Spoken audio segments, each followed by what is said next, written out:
Welcome back to my channel. আশা করি সবাই ভালো আছো। আজকে আমি তোমাদের সাথে দারুণ স্বাদের একটি মালপোয়া বানিয়ে দেখাবো।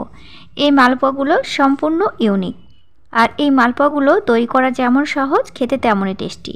তো ভিডিওটি স্কিপ না করে প্লিজ দেখতে থাকো। তো এখানে 2 কাপ ময়দা নিয়েছি। 2 কাপ ময়দার ভেতর দিচ্ছি খুব সামান্য পরিমাণে লবণ, আর দিচ্ছি গোটা মৌরি, এলাচ গুঁড়ো আর দারুচিনি গুঁড়ো একসাথে গুঁড়ো করে নিয়েছি, খুব সামান্য পরিমাণে দিলাম। 1 কাপ গুঁড়ো দুধ দিচ্ছি। 2 কাপ ময়দার ভেতরে 1 কাপ গুঁড়ো দুধ, আর দেবো চা চামচে 2 চামচ সুজি। সুজিটা অবশ্যই ব্যবহার করবে, তাহলে মালপোয়াগুলো খেতে বেশি ভালো লাগবে, দানাদার হবে। শুকনো উপকরণগুলো খুব ভালো করে মেশানো হয়ে যাবে, তখন দিয়ে দেবো ঠান্ডা জল। ঠান্ডা জল দিয়ে আস্তে আস্তে ব্যাটার বানিয়ে নেব। এই পর্যায়ে তোমরা এখানে ড্রাই কোকোনাট ব্যবহার করতে পারো, তবে কোকোনাটটা আজকে বাদ রেখেছি।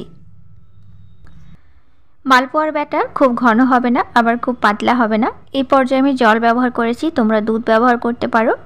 দুধ ব্যবহার করলে আর একটু টেস্টি হবে, তবে জল ব্যবহার করলেও স্বাদের কোনো পরিবর্তন এখানে হয় না। দেখো, এই পর্যায়ে ব্যাটারটি রাখতে হবে, ঘনত্বটা এই রকম হবে। চলো ফ্রেন্ডস, এবার মালপোয়াগুলো ভাজতে হবে।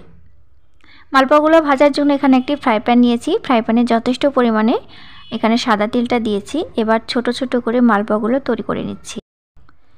আজকের মালপোয়া তৈরির পদ্ধতি সম্পূর্ণ ইউনিক আর সম্পূর্ণ নতুন। এইভাবে একবার মালপোয়া বানিয়ে দেখতে পারো, ভীষণ ভালো লাগে।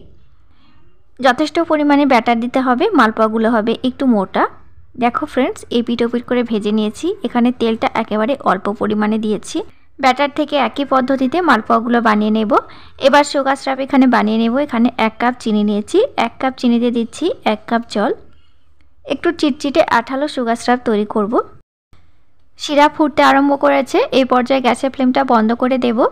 গরম সিরাপের ভেতরে পোয়া পিঠাগুলো এক এক করে দিয়ে দেব। 2 মিনিট মতো সময় ধরে সুগার সিরাপের ভেতরে পোয়া পিঠাগুলো রেখে দেব। তারপর সিরাপটা ভেজে গেলেই তুলে নেব। অবশ্যই সিরাপটা ঝরিয়ে তুলে নিতে হবে।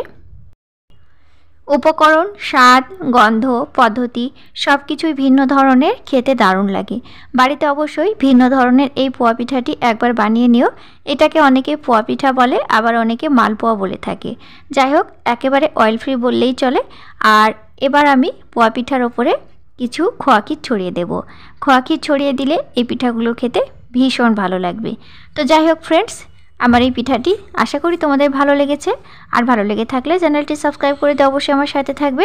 নতুন নতুন রেসিপি পেতে হলে পাশের বেল আইকনটি অবশ্যই প্রেস করে রাখবে। খোয়া ক্ষীর অবশ্যই একটু বেশি করে দেবে, তাহলে খেতে বেশি ভালো লাগবে। তোমাদের সাথে দেখা হবে নেক্সট ভিডিওতে। Thank you.